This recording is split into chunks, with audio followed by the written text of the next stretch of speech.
That's cool. On the agenda, he's gonna flip-flop. He's gonna do the team first and get them out here, and then do public forum. Oh, okay. I'm not sure whether it's a special recognition. Who is Judy?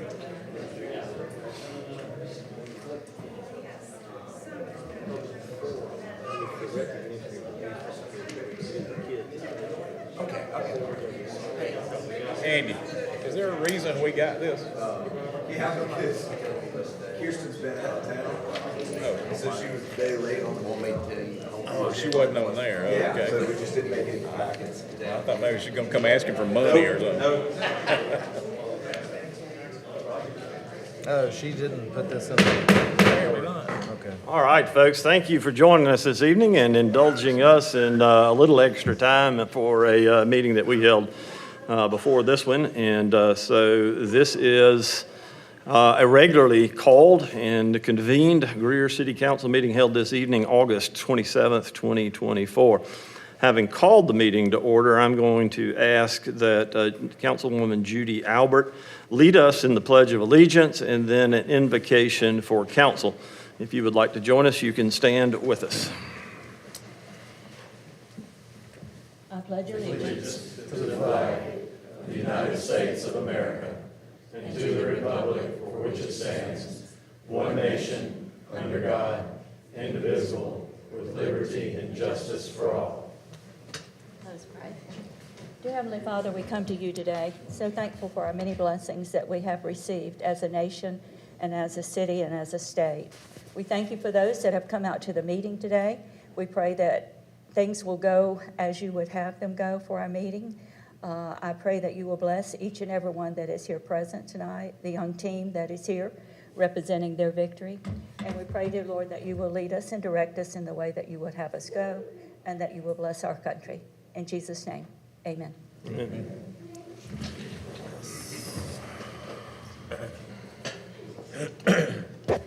So as you may can see, we have a slightly younger audience than we typically have for one of these meetings. And I suspect that some of them probably need some supper and got some homework to take care of. So I'm going to move a special recognition up in our meeting and want to introduce you to some young men that have accomplished something that I think is of note.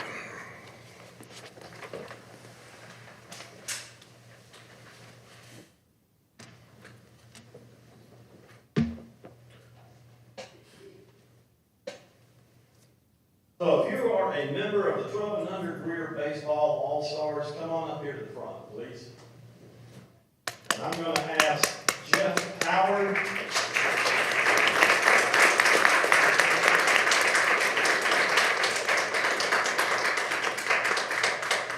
We'll ask Jeff Howard and Chad Staggs and Dan DeRosa to come up as well, too. Spread out, boys. Yeah, you can spread out, guys. We don't. It is Y'all nice. all play on one side of the field? Probably finished fourth. Oh, okay. So if you would, raise your hand when I call your name if you're here. Milo Straninger, Jackson Howard, Easton Shealy, Tyler Brunson, Charlie Staggs, McKinley Wade, Jake Thompson, Miles Grunin, Ethan DeRosa, Dalton Edwards, Ben Wright. Give these young men a round of applause.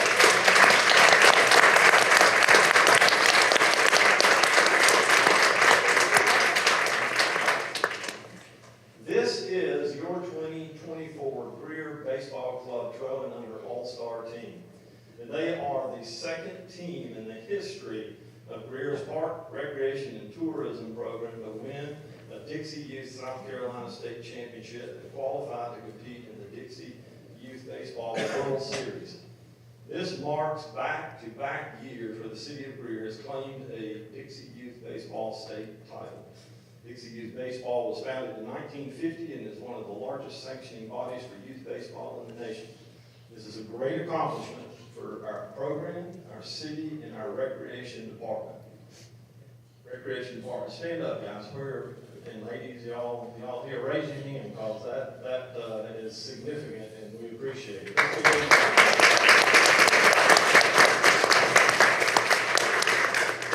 Kids and coaches of this team competed all summer in hopes of representing the state of South Carolina at the Dixie Youth Baseball Series in Louisiana. It was warm in Louisiana in the middle of August, wasn't it? Okay. Through dominant pitching and big bats, they claimed that spot. Greer competed well in the Dixie Youth Baseball World Series, defeating the states of Texas and Mississippi. At this time, we would like to recognize the 2024 12 and under Baseball Club All-Stars on a tremendous run representing the city of Greer and the state of South Carolina this summer. Give them another round of applause, and we're going to stay here for Mom and Dad to help those individuals.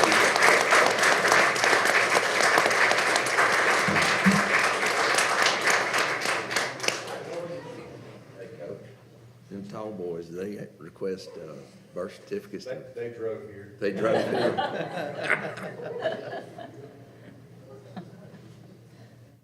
Have asked that a few times. Is one of them a pitcher? Chad, thank you, sir. We appreciate it. Boys, good luck. We're going to see you again in what's the next league up? Major League. Major League. All right. All right. Thank y'all. That's a big trophy. Yes, it is. That's awesome. State champs. That's why anybody call national big kid. Yeah, I bet some of those pitchers. I bet those tall boys. What's that? That's bringing. Yeah. But you don't notice that, you know, do cake like Steroid chick. Come on, man. Difference inside.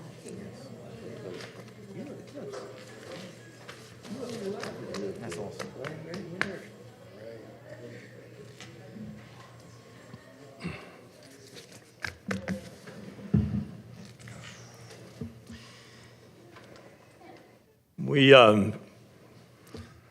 We have a lot of programming that goes on, and certainly our youth sports are important to this city and to the development of those young men, and we appreciate the time that our staff and their coaches give to them. As you heard in the bio, so to speak, only the second time that we have had a team to go that far in the World Series, and representing Greer. I believe they came in fourth in the nation. Was that correct?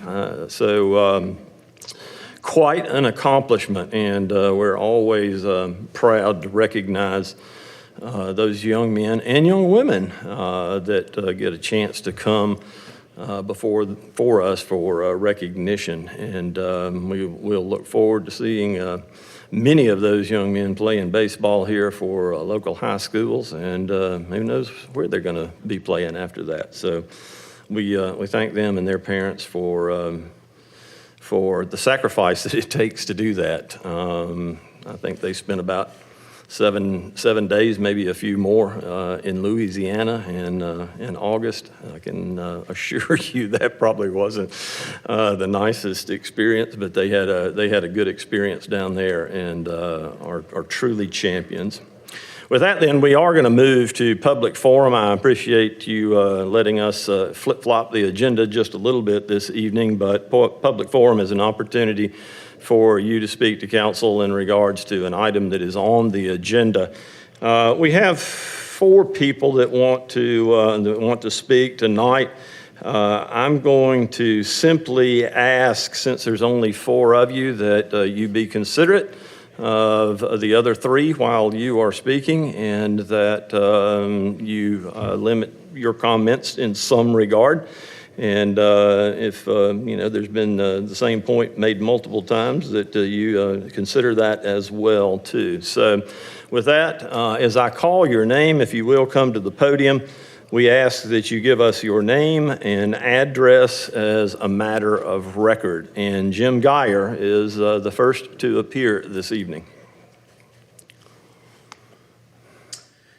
Yeah, my name is Jim Geyer. I live at 103 Thurman Court, and as part of Hartwood Place subdivision. And Mayor, first of all, I want to thank you for not missing my name this time around on the agenda. But I am grateful to stand here and speak before you all again and have that privilege.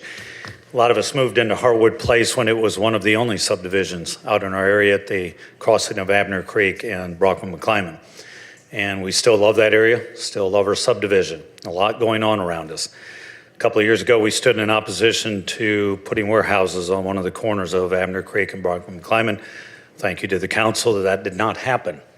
Now we're again standing before you just to express that you would seriously consider the annexation of the property that's on the agenda or in consideration. And that's just simply because of the additional congestion it would add to our area. Not that we are opposed to development. We expressed that last time. We are very much in favor of more residential and residential that can add to our community or even recreational. Our difficulty with this particular annexation is the amount of congestion it continues to put on that intersection, Brockman-McClyman and Abner Creek, without improvement. Now, I understand, Council, you have no control over the improvements of the roadways in the state of South Carolina, even in that area. But by adding more to this area, a lot of us moved into Hartwood Place because we had easy access to the interstate. Now the interstate has easy access to our community because we are the back route. And if everybody gets rerouted, they get rerouted onto us. Tractor trailers, we already have the dump trucks from the quarry down the road from us. So we'd ask for serious consideration as you do consider the annexation of how many additional residential properties that you do allow in this annexation. I appreciate your time and consideration. Thank you, sir.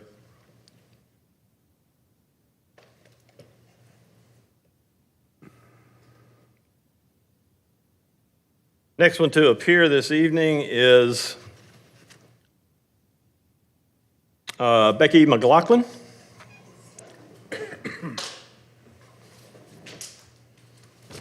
Thank you, Mayor and Councilman. I'm Becky McLaughlin. I live at 208 Lindbergh Court in Hartwood Place. And you received a letter from me, and I'm not going to read the whole thing, but know that it came from my heart, and I wanted to speak to the quality of life that we've enjoyed on that hill since I've lived in Greer for 12 years and 11 years in this location. And as Jim said, we have become the back road for every accident on 85. And while that quarry is not in Greer, it is in Spartanburg County. Sometimes we feel like the stepchild of Greer and the stepchild of Spartanburg County because our kids go to Greenville schools and we are out of the mainstay of Greer. But down there we've got a quarry which explodes unannounced and shakes the house. And on my run this morning, within 5 seconds, 3 of those big-wheeled dump trucks came roaring by Hartwood Place. So the quality of life, of course, is concerned when we start to think about the traffic at that four-way stop. But it's more what we thought we had when we had a hayfield to our north and a farm to our south.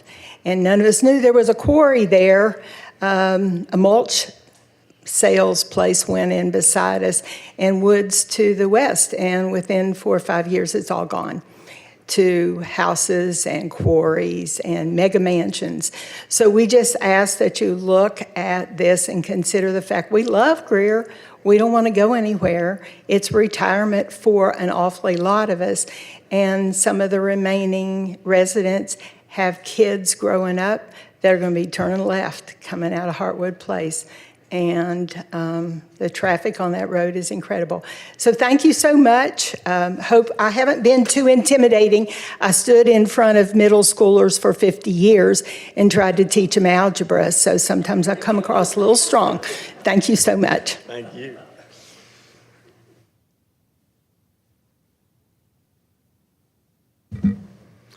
Rachel Massey.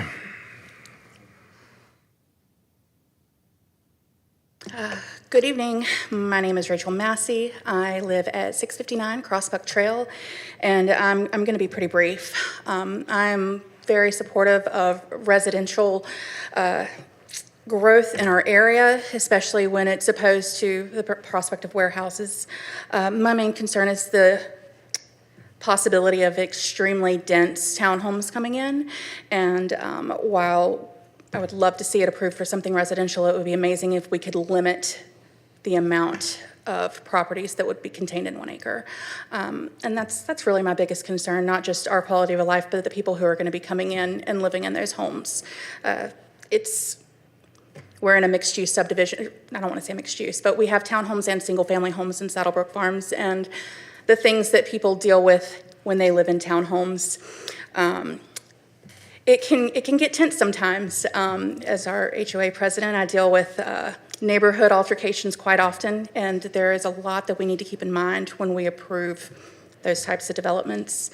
Again, I'd love to see houses, homes, townhomes. I'd love to see the Merritts be able to sell their property, but I'd really like us to take a pause and consider if this density is right for the area.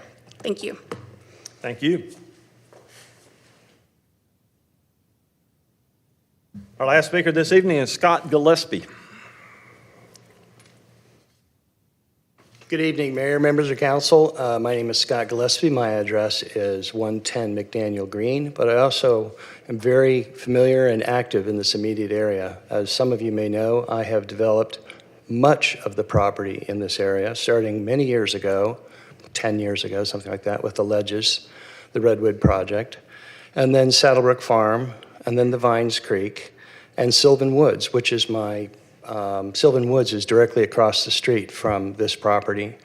And I always made an attempt, a sincere attempt, to pay attention to what's going on around me. Yes, I'm pro-growth. I'm a developer. That's what we do for a living. But I think there's a time and a place that you need to look at the details and not just carte blanche say, oh, this is a zoning that would allow this, and it's okay. My concern is the way the zoning is in this is that they could find an economic reason why they can't do it, and once that zoning's in place, then you're looking at almost 400 units. Could be done. And could it be done? It could be done. I know, because that's my business. So I'm encouraging you to deny the zoning application. I will say this, there's lots of creative ways to economically, marketability, and aesthetically make that corner a winner for everybody. And I have said it at Planning Commission, and I said if anybody wants to kick around some ideas with me, not that I need to do it, but I am totally ready to do it, because again, this is not only my profession, but it's my passion, and I want to see things done right and done in a let me use the word realistic and functionally, aesthetically pleasing way. So that's my pitch to you, and I hope you will do that. Thank you. Thank you, sir.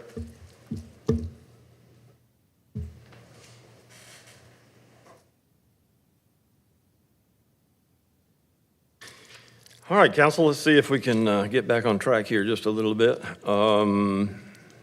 Departmental reports are contained in your packet. You have those this evening. The administrator will be glad to answer any questions you have in regards to those reports. And we will move on from, okay, I was looking all over for somebody. You were right there behind the podium. So Ms. Woodruff joins us this evening for our financial report. Good evening, Mayor and Council. For month ending of July 2024, the general fund cash balance was $15,365,663. The revenues for the month were $724,221, and expenditures were $2,510,000 for a 2% over budget expenditures. Moving on to the hospitality fund, cash balance of $1,349,951. Revenues of $323,949. Expenditures at $4,370. Stormwater Fund had a cash balance of $3,124,442, revenue of $13,642, and expenditures of $455. Any questions that I can answer? Thank you, ma'am. Floor is open for discussion or questions. Yes, I ask this all the time, but on the hospitality fee, what was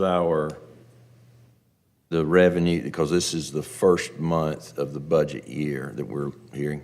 What's the revenue versus budgeted revenue? Yep, we collected more than we budgeted. How much?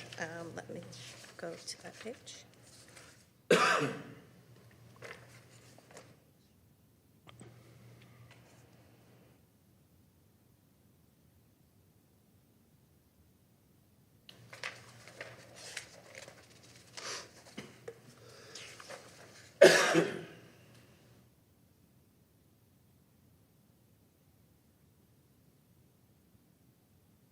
I don't know if you have this up in front of you there, but we projected 295,540, and we came in at 318,781. Okay, so what is that percentage? Anybody want to? Percentage above budget? 32. You did that in your head that fast? I don't believe that, but I'll. Check that. Okay. The reason I'm asking I've seen it is happen. because I believe that number is a leading indicator of how the economy may be going. It indicates how people use their disposable income. And although there's an increase, what we have to watch out for is that in food pricing, it's up, inflation is 22% in that. So just because we have an increase, that could just be the increase in cost that's being passed along to the consumer. So you'll just watch that as it goes along. Others? Thank you, ma'am. Yep. Council, it's easy to catch up when you skip ahead of some of the things that are on the agenda, so we're going to back up here closer to the top of the page and consider some minutes of the council meeting. In front of you this evening, you'll have the minutes from the August 13th, 2024 workshop and the August 13th, 2024 regular meeting. I'll entertain a motion that we receive the August 13th, 2024 workshop minutes. So moved. Second. Motion and a second. Any items of notes for the clerk? Hearing none, Ms. Duncan?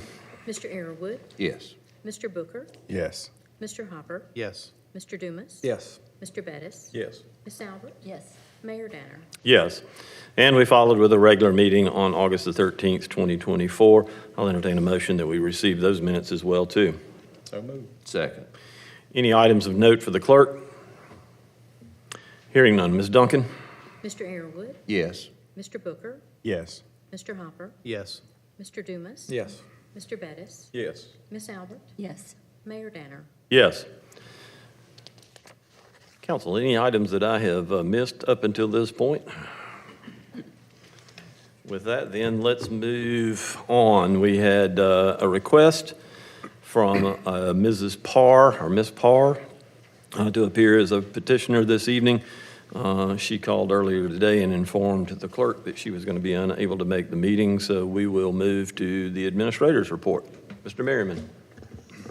Thank you, Mr. Mayor, Council. A couple things this evening. First of all, I wanted to recognize the Greer PD. We host the Upstate South Carolina Law Enforcement Memorial Softball Tournament annually, and we had it this last weekend at Century Park. The tournament raises money every year for families of officers killed in the line of duty here in the Upstate, so we always want to remember those families and those officers who serve so bravely. And along with the police department, if you'd like to learn more about our Greer Police Department, you can still sign up for the Police Academy through the 29th of this month, which is 2 days from now. Pardon me. Classes begin September 5th and will be on Thursday evenings through November 21st. We also offer the Civics Academy, which is a holistic approach to learning about what the city does, and registration for that begins it's actually, registration's still open. First class is on the 5th as well, and they meet on Thursdays from 5:30 to 7:30. Just a reminder, the For Greer initiative has its own website, forgreer.com, and you can find all the information, submit any questions or suggestions you might have relative to those projects. We are going to do the grand opening for the Suber Road Fire Station on September 18th from 10 till 12, so please come out and join us for that exciting event.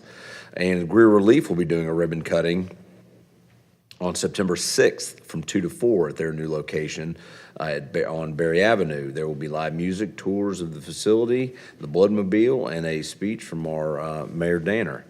And then I want to shout out to our kids in the Creative Advancement Center's after-school program at Tryon Rec Center, and those members of Victor Baptist Church who so selflessly donated a lot of welcome back school supplies to these kids. They had stickers and snacks and all kinds of goodies for the beginning of a school year. So I want to thank our Parks Rec Department for working so closely with Dan Dudley and his group to continue to provide this needed community service at Tryon Rec Center. Mr. Mayor, Council, that concludes my report. Thank you, sir. Council, let's move to items of old business, the first of which is the second and final reading of ordinance number 32-2024. This is an ordinance to provide for the annexation of a certain property owned by Frank W. and Tammy Merritt located at 1035 Abner Creek Road by 100% petition and to establish a zoning classification of MDR for said property. Ms. Cotty joins us for this conversation. The floor is yours, ma'am.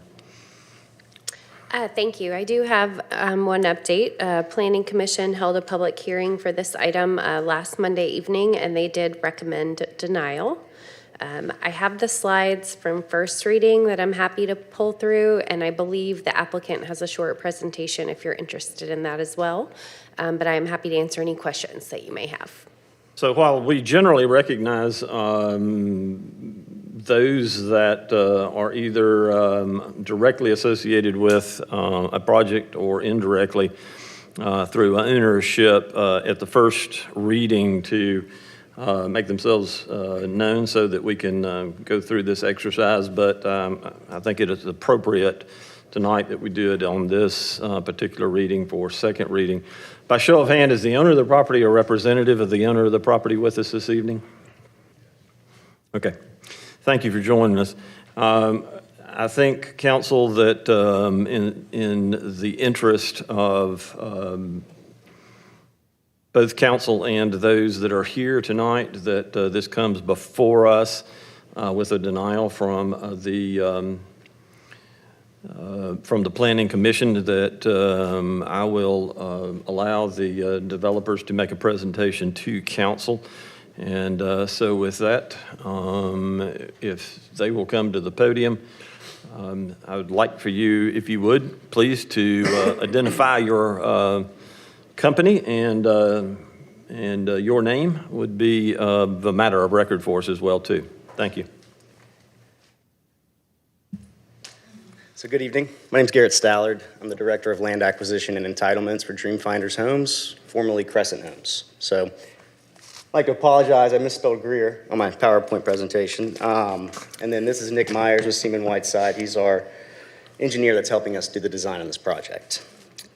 Really, guys, I'll just make it brief. I think a lot of people in here are very familiar with who Crescent Homes was. Two of you guys live in the neighborhood across the street. And I just wanted to give you guys just as much confidence as I possibly could to let you know that we have no intent of steering away from who we are. These first bits of slides are just an overview of Dreamfinders, when we were founded in 2008, and the growth that we've, hit in these last 12 years. It's pretty substantial. We're operating in 9 markets. But to save you guys from all of, that fun stuff, I wanted to, show the slide just to really show our involvement with the communities in which we enter markets. We're Dreamfinders Homes, corporate offices in Jacksonville, almost said Orlando. Obviously, we're the official home builder of the PGA, Jacksonville Jaguars, Florida Gators. That's where our hub was. When we relocated to the Carolinas, we've reached out to universities. So same thing here in Greenville. I didn't put it on the slide because I don't know if it's officially announced to the public yet, but it's been sealed, is that we're going to be the official sponsor of the Greenville Drive baseball team. So I just thought that was an important thing to note, just to show that, we are invested in, this region. And, as of today, we're the 14th largest builder in the Pro Builder 100. And where we're at in the Greenville MSA, we're like the 15th largest builder. And I think that's important to note because that's not who we want to be. Obviously, we want to, provide really good quality homes for the residents throughout the upstate. And we know that the only way to do that is to, show good faith to the people of the towns that we're building homes in and doing it the right way. It seems like, again, everybody is very familiar with Saddlebrook Farm. I mean, this is the product that we intend to do across the street. It was extremely successful. It's a gorgeous neighborhood. We are not trying to change who we are as a builder by any means. So I just wanted to provide you guys with a little bit of insight of the quality of homes that we build. And, we don't have to watch this whole PowerPoint presentation. Again, I think we're all very familiar with the community. But the next slide obviously shows the property in which we're looking at getting annexed and rezoned in relation to where Saddlebrook Farm is. Again, that's the type of product we want to continue to build in this area.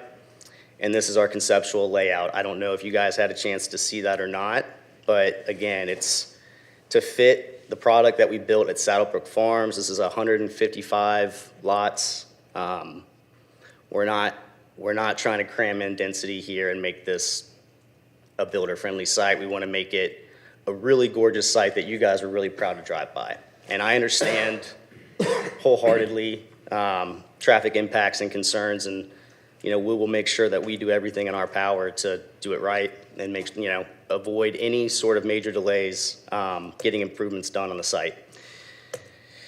And that's really it. That's just the site plan layout of the townhome product that we built. And then I just wanted to open up the door for questions if you guys had any.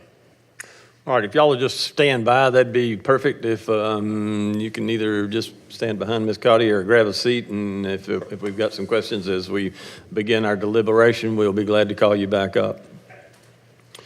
Ms. Cotty, an overview, please. Sure. Sorry, we have to switch. Okay.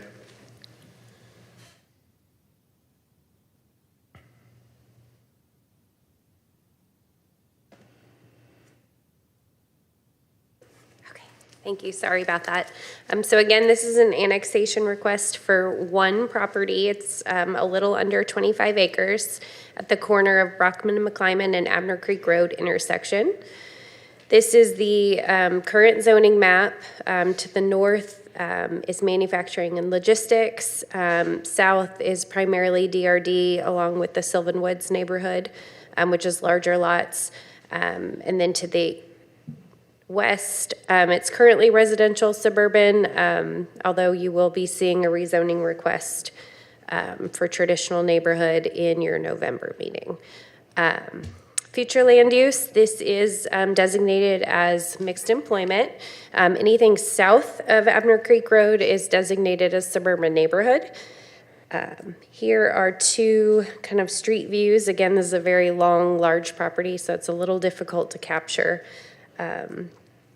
And then as far as surrounding uses, we kind of discussed there's various residential neighborhoods. There's a fire station directly to the north. It is in proximity to Vines Creek neighborhood, Saddlebrook Farms. Staff did recommend approval. We do feel that medium density is compatible with the future land use map, and think it serves as a transition point between some of the more intense uses and zonings that are located to the north, and then the suburban, less intense uses south of Abner Creek. And then again, as I noted, Planning Commission did have a public hearing last week, and they recommended denial. I did include a summary of their conversations in the minutes that you guys received. Their biggest concern was the potential maximum density that came along with the district, not necessarily the proposed project. And I'm happy to answer any questions you may have. What's the exact number on the maximum density? Maximum, it is 17.5 units per acre. So just according to the rough acreage, it would be 432 units. And as I told Planning Commission, this density, as you saw from that layout, there's not any possibility of getting to that with townhomes. That density would only be achieved by a multifamily. Did that number include the house and drive all staying there? Or do you know? So I believe that layout was 155, or I think it was 140 without the house, and up to 155 with, if the house were gone and there were more townhomes in place of the home. Their proposed is around 6.2 units per acre. But again, that is just the project. The zoning district is what allows for the density. So in the new zoning ordinances, there have been some very slight changes in regards to denial. Can you brief council on exactly what the denial means and the process for moving forward in some regard? Sure. In the previous zoning ordinance, when a rezoning came forward and was denied by council, they had a waiting period of 1 year before they could apply again. With the Unified Development Ordinance, we took that regulation out, and so there's no waiting period. If a project were to be denied or fail, they could apply again the next planning commission cycle for a different zoning district. Okay. For the purpose of discussion, then, I'll entertain a motion to receive for further discussion. So moved. Second. And a second. Floor is open for discussion. Ms. Cotty, can you speak to what, if a project like this was approved to move forward with the zoning as is, can you speak to what road and intersection improvements would likely be required? Sure. This development was required to do a traffic impact analysis because it's an annexation request. So they have to do it up front instead of further along down the road with their site development plan. So DOT did review that traffic study because they own and maintain both of the roads that it would potentially have access to.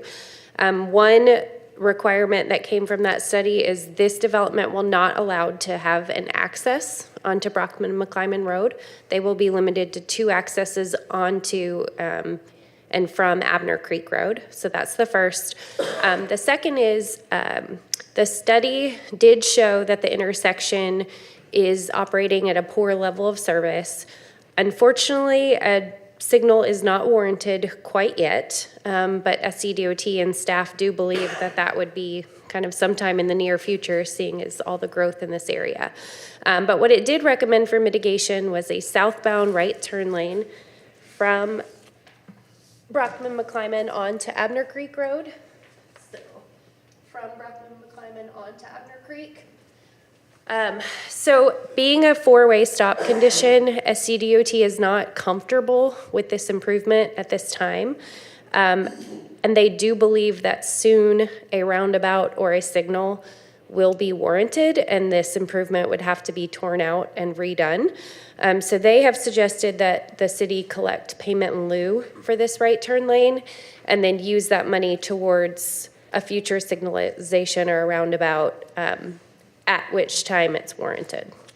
I don't want to this isn't on us ultimately, I know, as the city, so I don't want to ask you to speculate too much, but do you feel like whatever may be requested and approved on the other corner, would that be the tipping point for the intersection? I'm not certain. It really depends on the density and how many units that they have.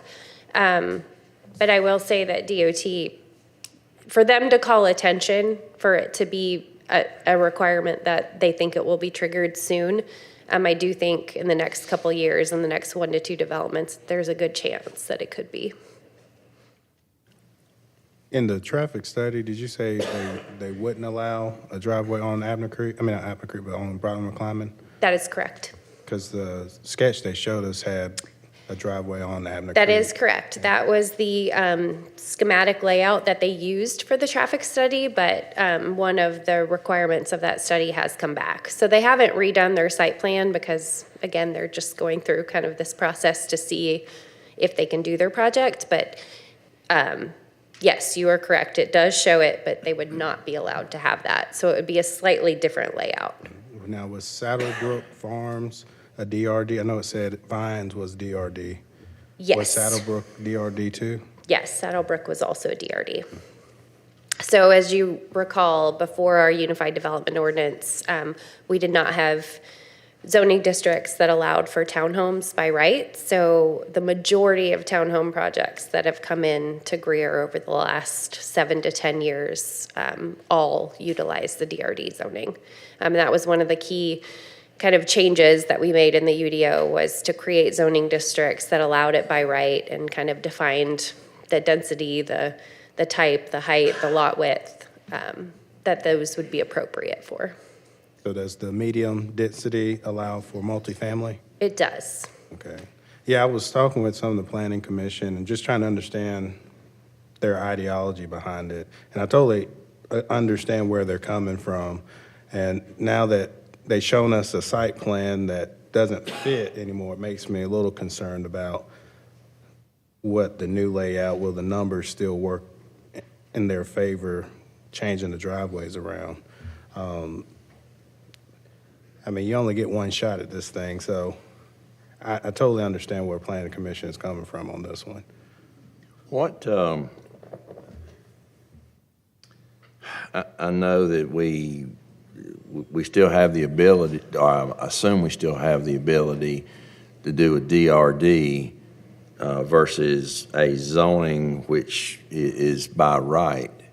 I heard some concern about the property, the project going forward as, say, the end of this meeting tonight, but tomorrow morning, the developer sells to someone else. And then, so it's whatever is by right. But, so where is our DRD? Where is it? Where is our DRD, which I thought was working very well for those developments? It is still an option in the Unified Development Ordinance. Again, staff is not very supportive of a DRD zoning. Why?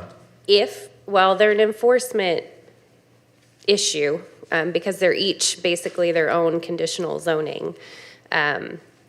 So it's very difficult and time-consuming Wait. to review plans, elevations. Tell me about the enforcement. I don't understand that. So reviewing plans, permits, all of the site development plans, the preliminary plat, every building permit that comes in, we have to check that statement of intent and site plan and FDP to make sure that it conforms. So it's just a much more time-consuming process. Have you mentioned this to the owner and the developer that would be an option that I think would be more palatable to everyone? Because, and since I've been on council, I've seen it happen. You do there is a parcel of land and it has a zoning, and then all of a sudden it's either changed for something. Yeah, this is going forth, and and then it doesn't happen, and then it's changed again and changed again. I mean, is that, since we have a new regulation now that says, okay, if the requested zoning is shot down, so now they can go back next month, correct, for Planning Commission and request another zoning? They could. Staff did not recommend DRD for the reasons I mentioned before. Okay, but is staff, please don't ever tell me again that it's too much work. Because that's the main reason I'm hearing.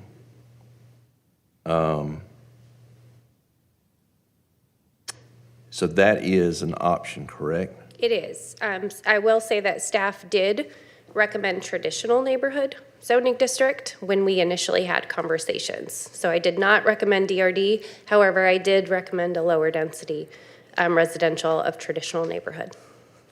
Why did they not? I can't speak to that. You can certainly ask the developer. Well, I will say I do appreciate them being forthright of what their density number is, because now the cat's out of the bag. We know what they want to put there potentially. So, because they could have just said, we want to do a development here, and no one would have known what the density level was. So I appreciate them saying this is the type of product.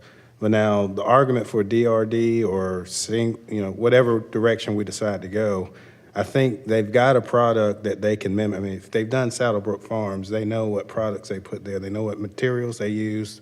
If they were, based on what they're telling us, they're mimicking that, I think DRD potentially could be appropriate because they have something, a finished product. So it could potentially be an easier fit for DRD.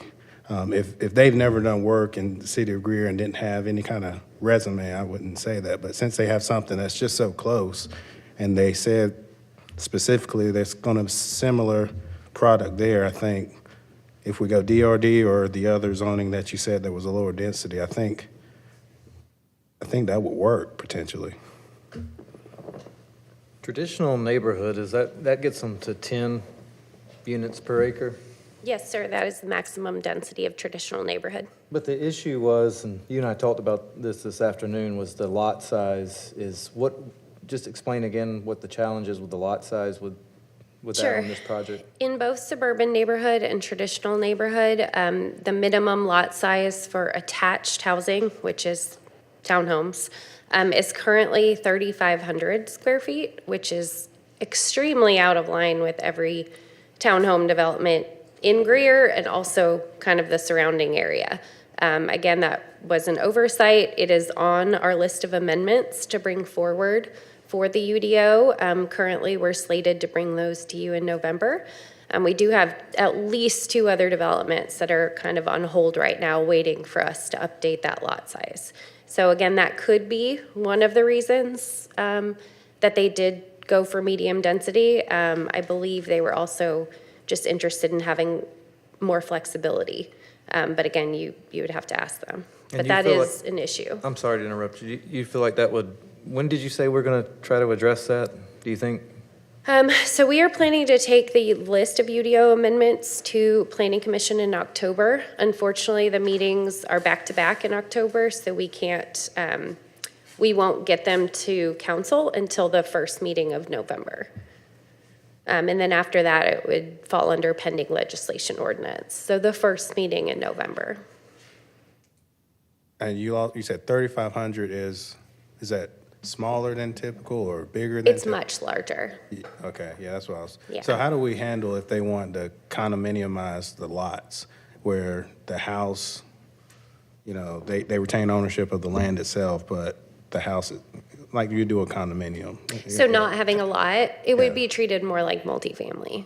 Okay. So if you were not going to have lot lines. But if that was the case, which zoning would be appropriate at that point? Again, either medium density or traditional neighborhood. Okay. Traditional neighborhood allows for townhomes. It also still allows for multifamily. It would just, again, be capped at 10 units per acre instead of 17 and a half. I have 2 more comments. For the developer. Guys, don't come, this is a comment, you don't have to get up here, ask you a question. Don't come with anything that says Greenville. You have our name on it. We're nobody else, we're Greer. Just realize that these folks in here, we consider ourselves family, and we want everything to be right for our community, not just for your company, but for the community. For the residents, I'm not going to let y'all off. I understand that the growth in this area is phenomenal, and you can verify this. It's because the land is not developed. Whether this goes through tonight or some other time, something will be there. One of the things that you have to consider in your decision, you move there because there was the hayfield, and I get that. But we don't control what other people do with their property, especially when it's not in the city. But that tract of land, along with a lot of other land that's around here, that's in Spartanburg County, is unzoned. Meaning that one day you could wake up, and I'm not saying this would happen, but this is a potential. You could wake up one morning, bulldozers are being out there, and they're doing whatever and pretty much putting whatever they want to on that tract of land. Thankfully, probably the price of land prevents some of that, but that could happen. Now, to SCDOT, I always take what they say with a grain of salt because, they say it's sooner, well, their sooner may be 5-10 years down the road. I got that.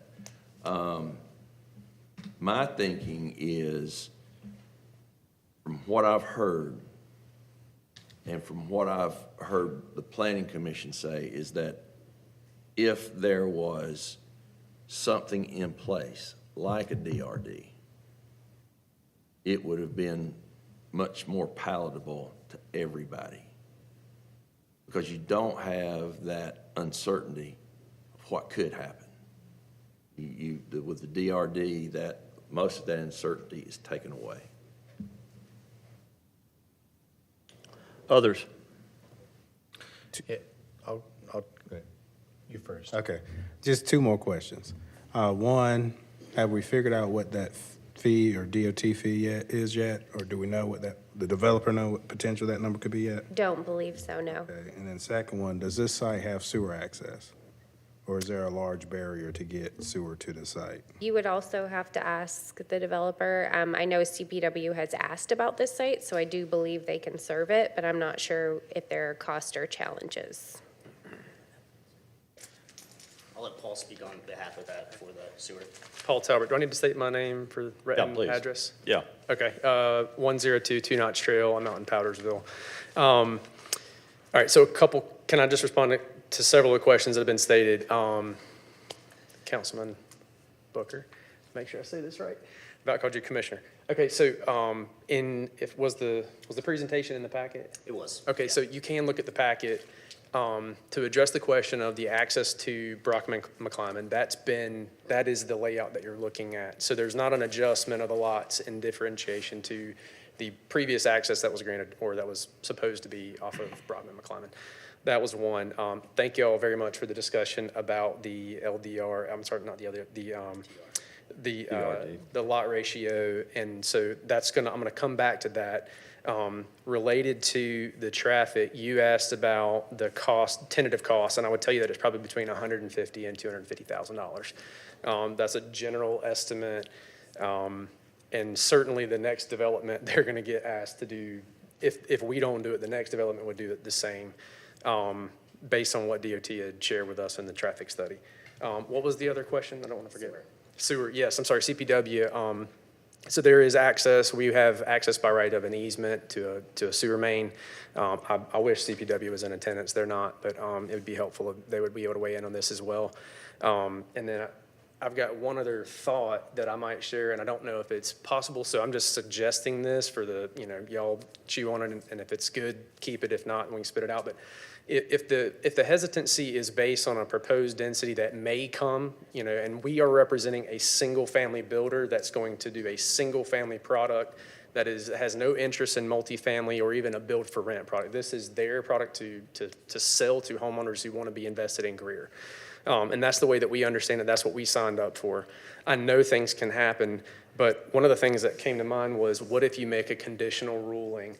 I don't know if you have the teeth to do that, so maybe not. Okay, I was wondering if that would be possible with the impending site amendment or the amendments to the UDO. That's all I had then. I'll sit tight. If there's any other questions, I'm happy to answer them. Anything else you want to add? Okay, thank you. We appreciate it, gentlemen. Thank you. Council, questions, comments, discussion? Council, I know we all remember a little over a couple years ago, the other corner there, when we discussed at length the warehouses, and we kind of had a full-blown discussion about, you know, the slight shift in direction that we had in that area, from future land use, just with the way that that area had developed residentially over the past several years.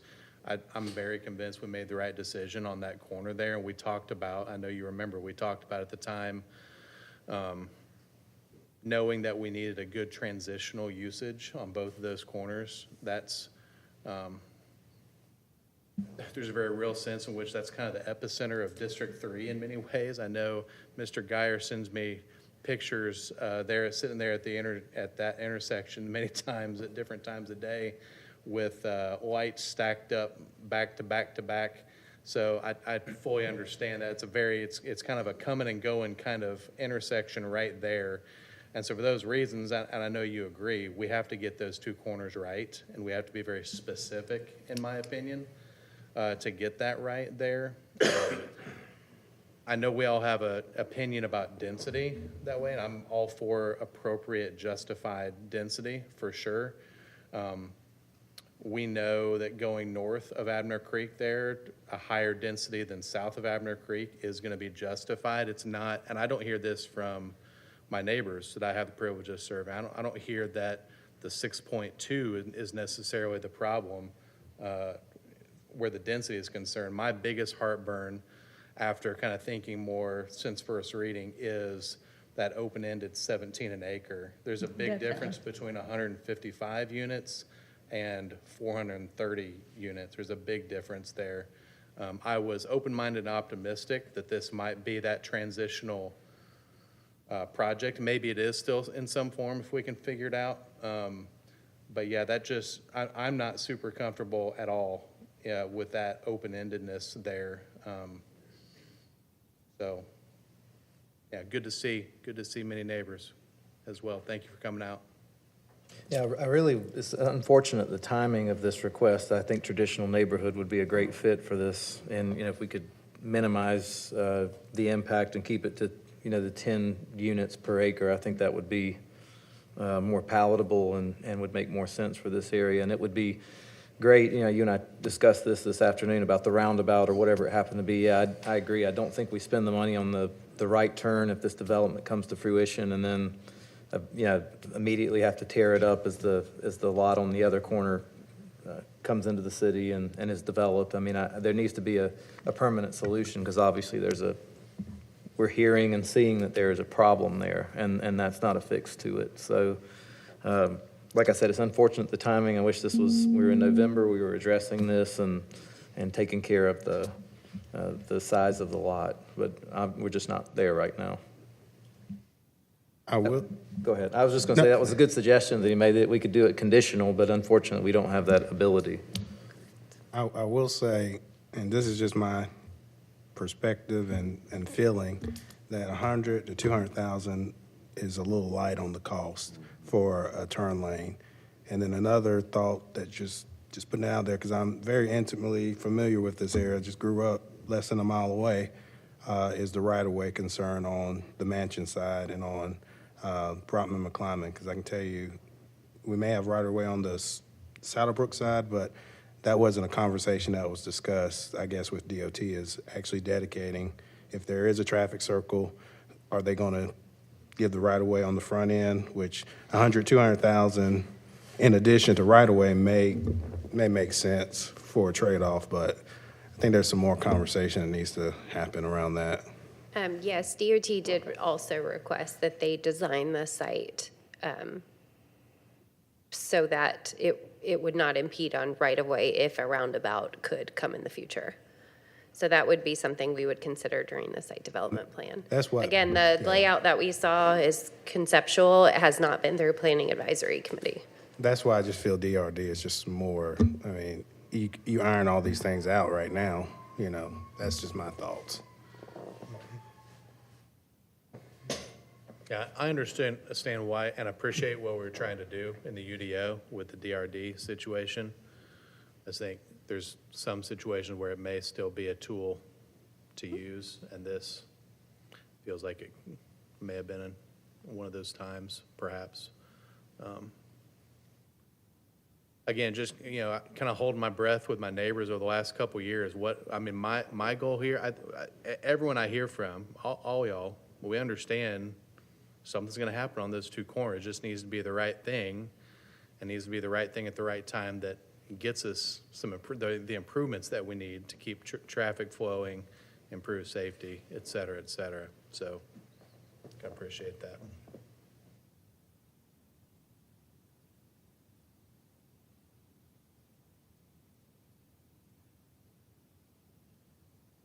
Questions? Comments?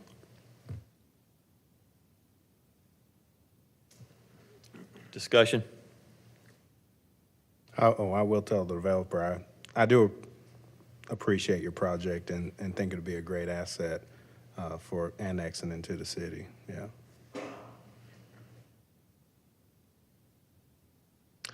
Others? Excuse me, excuse me.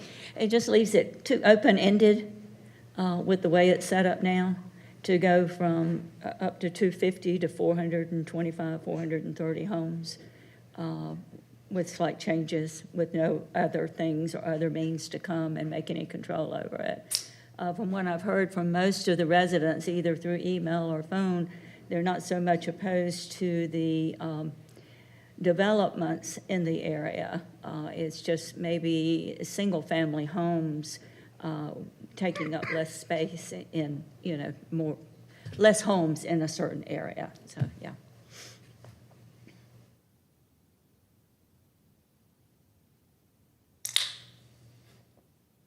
Others?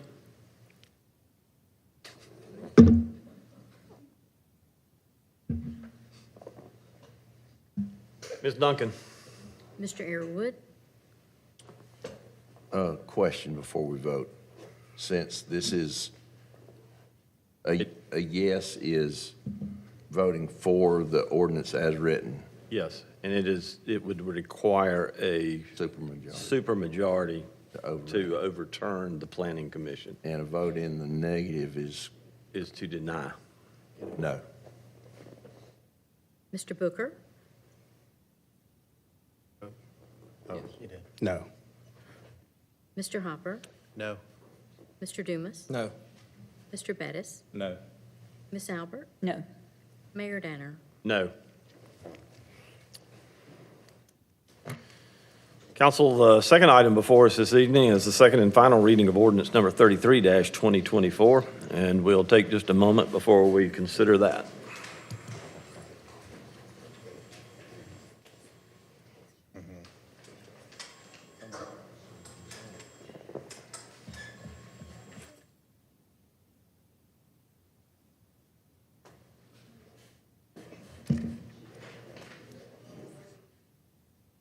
I hope they'll go back to the drawing board.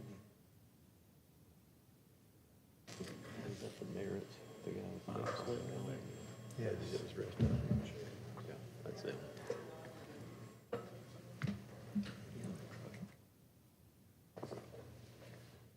Cleared the room. Cleared the room. Okay, let me see where we were here. Second and final reading of ordinance number 33-2024. I'll entertain a motion to receive. So moved. Second. And a second. This comes without particular additional information. Anything that we need to know, Mr. Merriman, in regards to the second and final reading of ordinance number 33-2024? Mr. Mayor, Council, the only thing I would add is a recommendation from the city attorney specific to sole source in procurement. That letter, it would need to be considered sole source. A document from the department director would need to accompany justifying a sole source procurement. But that will be, that letter would be provided to me with the city administrator under this code, and that the city administrator would have the authority to grant the sole source with justified submittal from the department director. Does this require an amendment to ordinance number 33-2024? Yes, sir.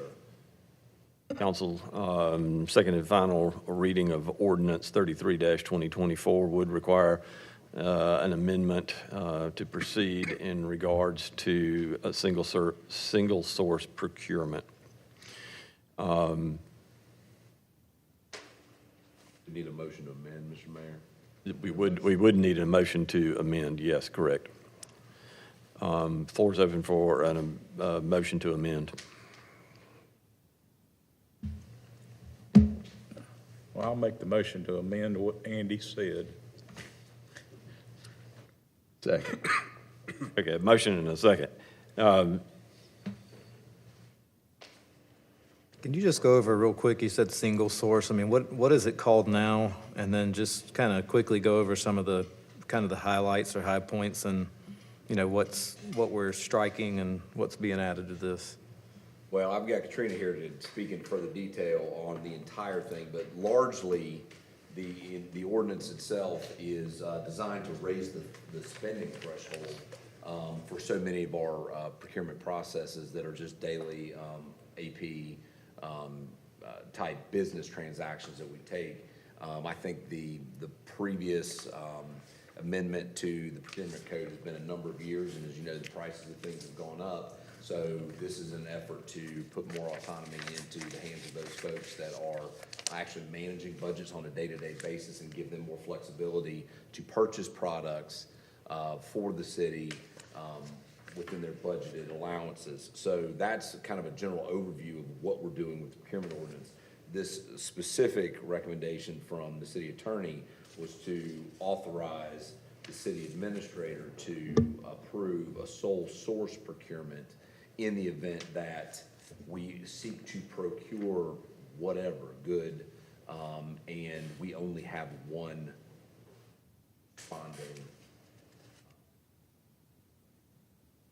That's again, this is a matter of. You talking about a bid?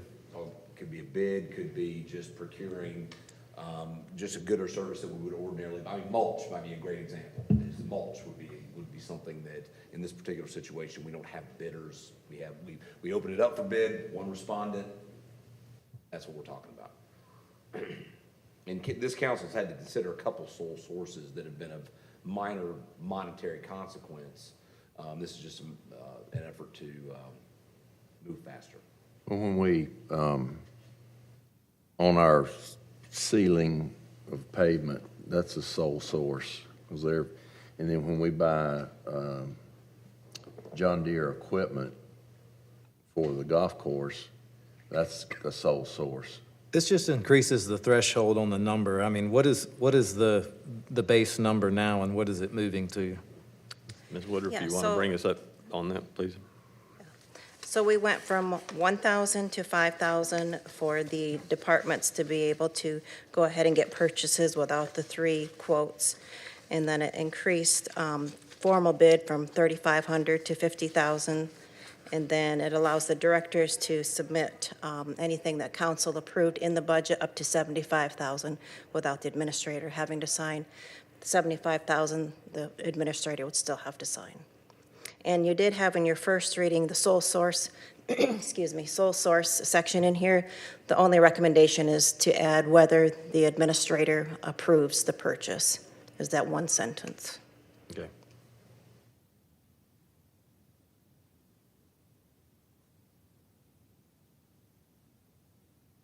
Council, I feel like we can use our amended second and final reading of ordinance number 33-2024 with the caveat that the single source was addressed. In this particular case, we're adding authorization of the administrator. Yep, the sole source payment was authorized by the city administrator.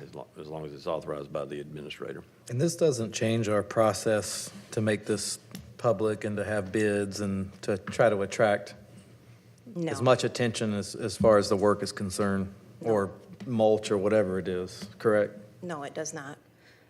This just tries to speed up the process for staff. They, a lot of times are running into, especially these lower bid amounts, we can't even get anybody to respond. So they're sending out multiple emails, just waiting, and then, delaying purchases. And so we're just trying to close that gap and be more efficient. Thank you. Others? Ms. Duncan, have I got a second on the amended ordinance? We do. Floor is open for discussion. Questions? Comments?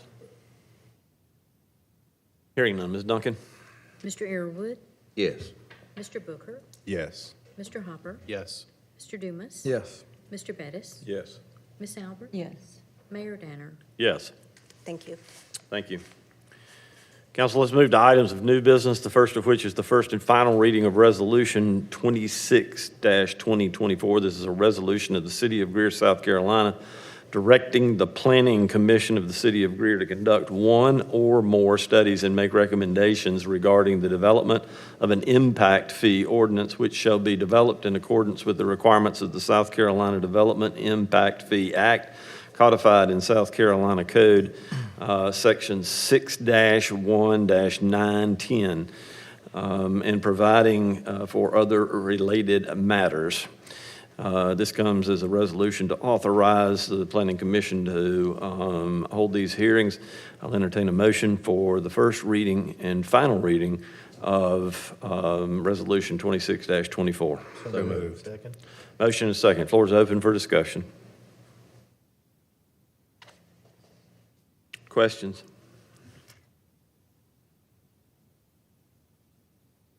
Comments? Why do we have two separate ordinances here, Mr. Merriman? So what you've got in front of you is a resolution, what you're considering now, that is council's request to Planning Commission to begin the study. What you've got at the next agenda item is the first reading of the ordinance from the council's perspective to begin the process, initiate the pending ordinance doctrine. So what, from a process standpoint, you will give this resolution consideration, which will send it to Planning Commission. The next reading will be your first reading of the ordinance implementing the impact fees. We will then have the public hearing. We will treat the process like with the comp plan, and then once that's done with Planning Commission, we'll bring it back to this council for second and final reading. When do we actually tie a quantity to the fees? What in the second? Maybe I missed it. I didn't see it. In the second reading is when we will have the number in there. So we will. Okay. Yeah. Yeah. And what does the study consist of? What is the process for the Planning Commission? What exactly are they going to do? They will have, they will be the ones that, they will hear what you heard in the workshop on impact fees. They will understand the methodology, they will understand how the consultants arrived at the dollar amount. The whole process of the impact fee is the study that's going to be done. Will those numbers change? The maximum supportable fee will not change. So no, those will not change. So what y'all will consider will be some variation of the maximum supportable fee, either the maximum fee or some number below that.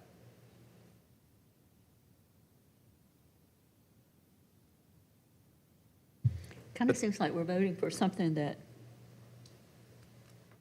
kind of contradicts or kind of overrides one or the other or something. It just, because you got the one asking them to conduct one or more studies, making recommendations, and then you got one imposing development impact fees in the city of Greer. So it's just getting ready so that when they come back with the study. Yes, ma'am.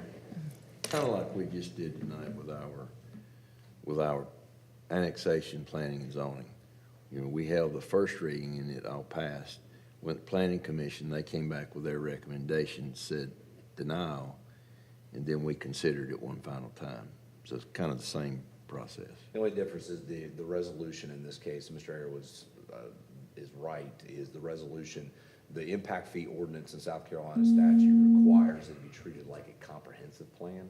So it has to, you have to have a resolution telling planning commission that council wants to have a comprehensive plan. And that's what you're considering in this motion right here is the resolution portion. So we shouldn't have done this prior to now? No? Okay. We could have, but it's just a six one half dozen the other.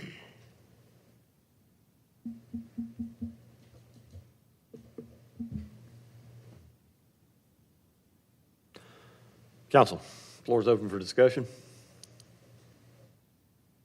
We did that. Questions? Comments? Just as a recap from the retreat or the planning session that we had, I mean, the conversation was, this is not going to have, based on the study, any impact on continued growth inside the city? No, sir, it won't. I mean, it will be an additional fee that needs to be, that will be paid on residential, so both single family, multifamily, and then commercial properties, retail, office, industrial, et cetera, per 1,000.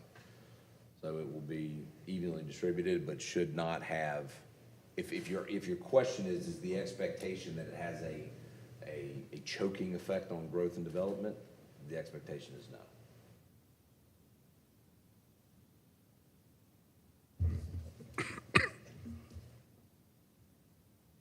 And that's not been the case in other communities that have adopted this, correct? To my knowledge, no, sir. Not in South Carolina for sure. And I think that just recaps the workshop. I mean, that's essentially the information that was shared to us in that. Andy, in the workshop, I don't know if they really said this or not, maybe you remember if they did. When it came to single family versus commercial, did they give us a split of how much they thought that would be, whether it was 60% of what we do already is going to be retail commercial and maybe 40% is single family? Did they give us an idea where that split was coming from? Of 100% of impact fees collected, what would be the share borne by residential versus commercial? It's in the study, and I can find it for you. I feel like it would be commercial more likely, because that's typically how we pay for a lot of things we do. So I'm assuming my gut would say commercial or retail would bear the brunt of it. What just makes, to add a little color to that comment, is that the commercial, retail, industrial, office side of the impact fee would not be subject to Parks, Recreation, and Tourism fee. So that kind of, so it wouldn't be an apples to apples comparison. Oh, okay. And the residential's based on per Residential lot, where everything else is Is square 1,000 foot. square feet Yeah. is an equivalent residential unit.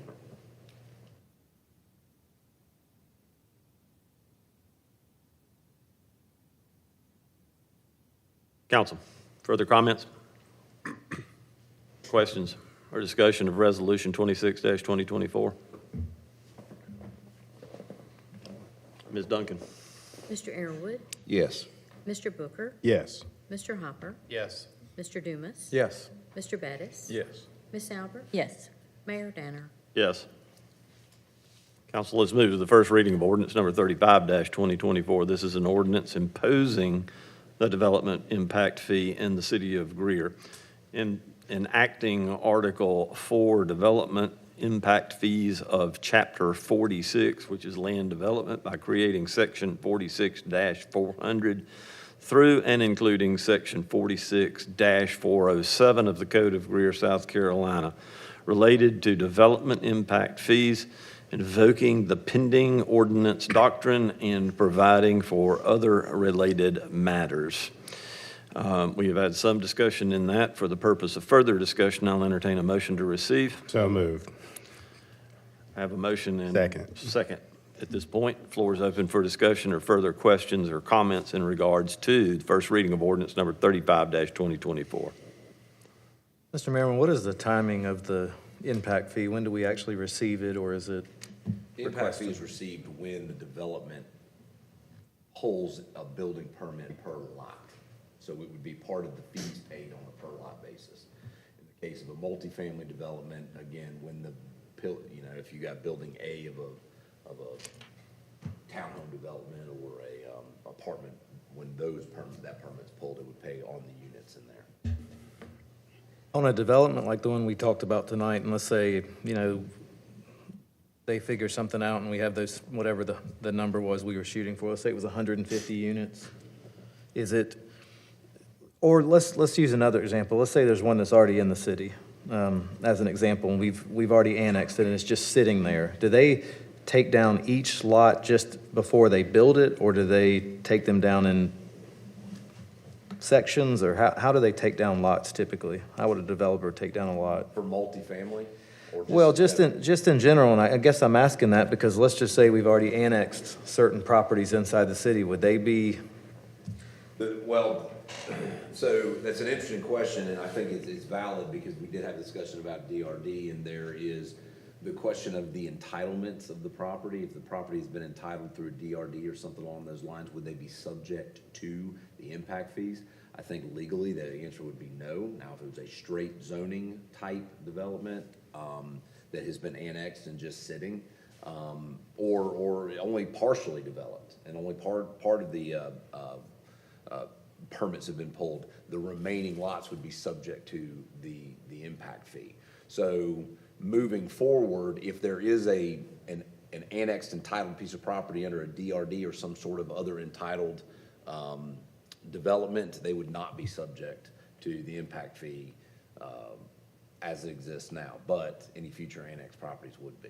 So when you're asking the question about how do they take it down, a lot of these larger builders just come in and pull building permits on 10 lots and just pull the permit, and they will pay all the associated fees along with that.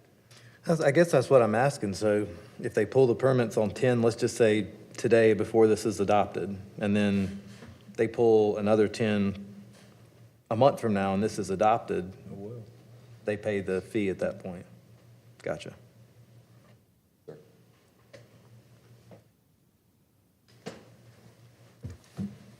Others? Questions? And as far as the annexation fee, I know we have some of those agreements in place too. Does that have any type of? Yes, sir. So we would no longer be considering an annexation fee. However, those existing agreements would still be honored. So that's another example. If a property had been annexed with an annexation fee under a development agreement, that would not be subject to impact fees. Others? Thank you. Questions? Comments? Just one question. Yes, sir. Just so I can digest what you said. So you feel that DRD potentially would not be subject? Is that what you're saying? An existing DRD. Oh, existing. Okay. No, sir. Okay. Tomorrow, yes, sir. Okay. Under the pending ordinance doctrine that you're reading tonight, yes, sir. Okay. I thought you were saying. No, I'm Okay. sorry, yep.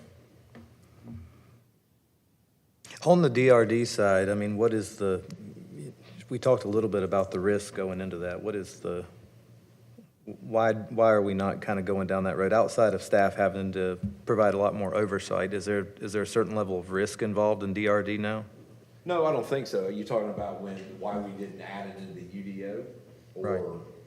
Or as it pertains to the impact fees?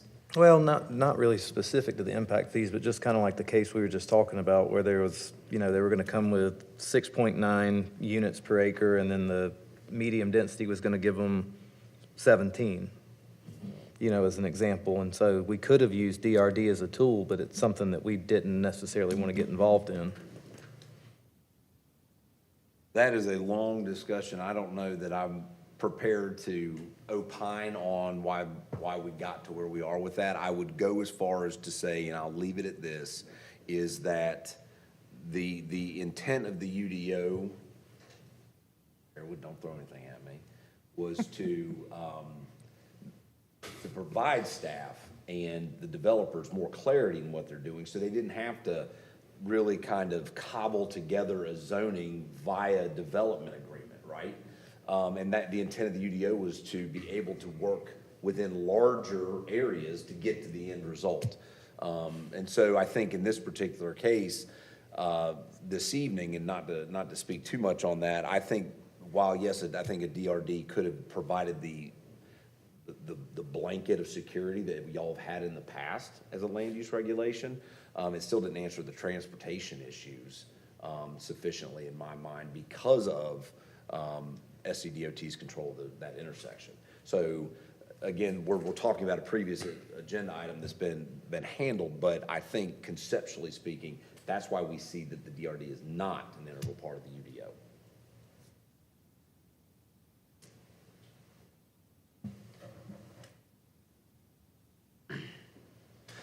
First reading of ordinance number 35-2024. Questions? Comments? Discussion? Hearing none, Ms. Duncan? Mr. Airwood, Yes. Mr. Booker, Yes. Mr. Hopper, Yes.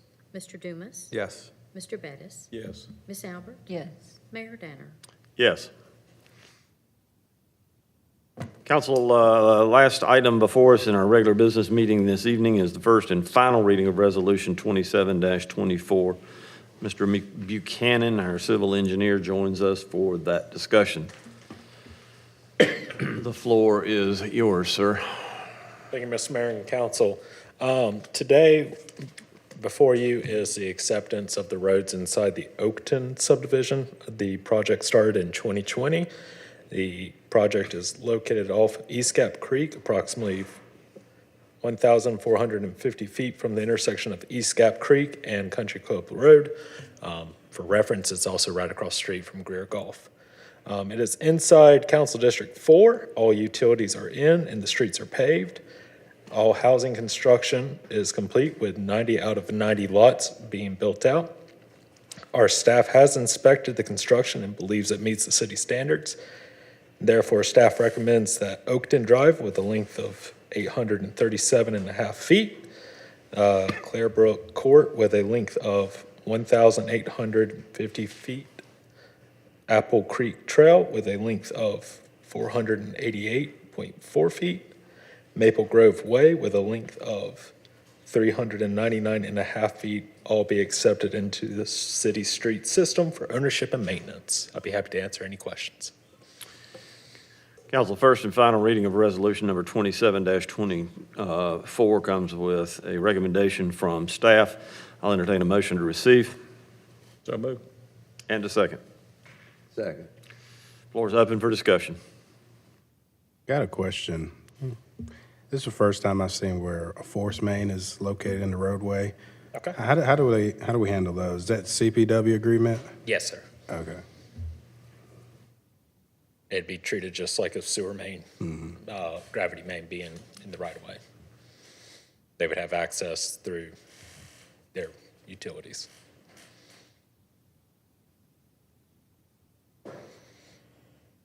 Others?